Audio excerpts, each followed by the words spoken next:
காசு பாக்குறதா இருக்கலாம், அது ஷார்ட் டேர்மா இருக்கலாம். ஒண்ணு, அது எல்லா துறையிலையும் நடக்குது, கோயில் சொத்துல நடக்கட்டும் சொல்லிட்டு அதை சிவன் பாத்துக்கிடுவாருன்னு விட்டுடலாம்.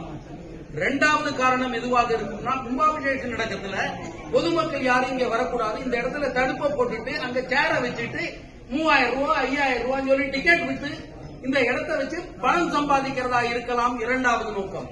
இதை எல்லாரையும் தடுத்து மூன்றாவது ஆழமான நோக்கம் நான் பயப்படுறது என்னதுன்னா, இந்துக்கள் கூடலாம் அப்படிங்கிற ஒரே இடம் கோயில் மட்டும்தான். கோயிலுக்கு உள்ளதான் 144 194 போட முடியாது. கடவுளை பார்க்க போறேன்னு சொல்லி நம்ம வரலாம், எப்ப வேணாலும். இந்த கோவிலுக்குள்ள தமிழ்நாட்டில் எல்லா கோவிலுக்குள்ளயுமே உள்ள போறத தடுப்பு போட்டு நிறுத்தி அதை சென்ட்ரல் ஜெயில் மாதிரி பண்ணிட்டாங்கன்னா நம்ம உள்ள வர இந்த மாதிரி பேச முடியாது.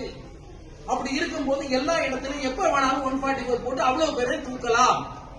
அதனால இது ஏன்னு கேட்டீங்கன்னா, இதே மாதிரியான ஒரு தடுப்பு தமிழ்நாட்டில் உள்ள எல்லா சர்ச்சு முன்னாலே போட முடியுமா?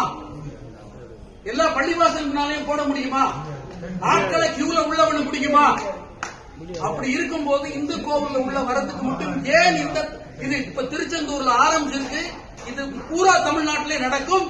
நம்ம உள்ள ஏன்னா நமக்கு ஒரு இது அவங்க வேலையை அவங்க பார்த்துட்டு, நான் உட்பட முட்டாள்தனமா இருந்துட்டோம். 67 வருஷமா முட்டாளா இருந்திருக்கோம், படு முட்டாளா.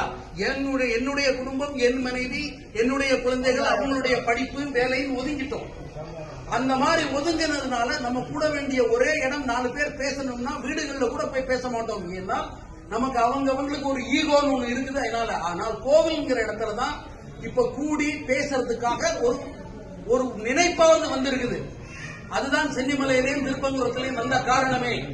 அதை ஒடுக்கிறதுக்காக உள்ள ஆழமான காரணம், தமிழ்நாட்டில் உள்ள எல்லா கோவிலையும் கோவிலுக்குள்ள போக முடியாம பண்ணிட்டானா இந்துக்கள் கூடுவதற்கு இடம் இருக்காது. பொது இடத்துல கூடும்போது இப்ப நிறுத்தினாங்களே, இந்த மாதிரி நிறுத்தலாம். தயவு செய்து இந்த கோயில்ல எல்லா கோவிலுமே தடுப்பு எடுக்கணும், அதுதான் போராட்டம். அந்த போராட்டம் தான் நீங்க நடத்தணும். அதுதான் என்னுடைய தாழ்மையான வேண்டுகோள். பாக்கி உங்களுடைய இஷ்டம்.